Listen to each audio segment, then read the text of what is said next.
No balance. Look, and I want to put it out there to our listeners. Look, have you ever dated your type, so to speak, and it failed repeatedly? You keep dating the same type of people, whether or not be from the same socioeconomic background or the same ethnicity. Yeah, apparently there's trends that you keep repeating, but tendencies towards the same type of person. But it failed, didn't work, and so you go back for the someone else that fit the same mold, and then you expect a different result. Yeah, definition of madness or whatever. Yeah. What do you expect? And why does it fail repeatedly? Because your type, so to speak, may not actually be what you need. You might say you want it, but the wants don't last, but the needs, those that fulfill your needs, do. But look, key point, dating apps match appearance, not nature. Match based on appearance, not nature.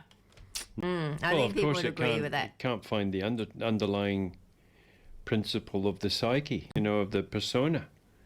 You can only read what your pictures are saying, and that's what you've got to base your narrative of what you think about yourself.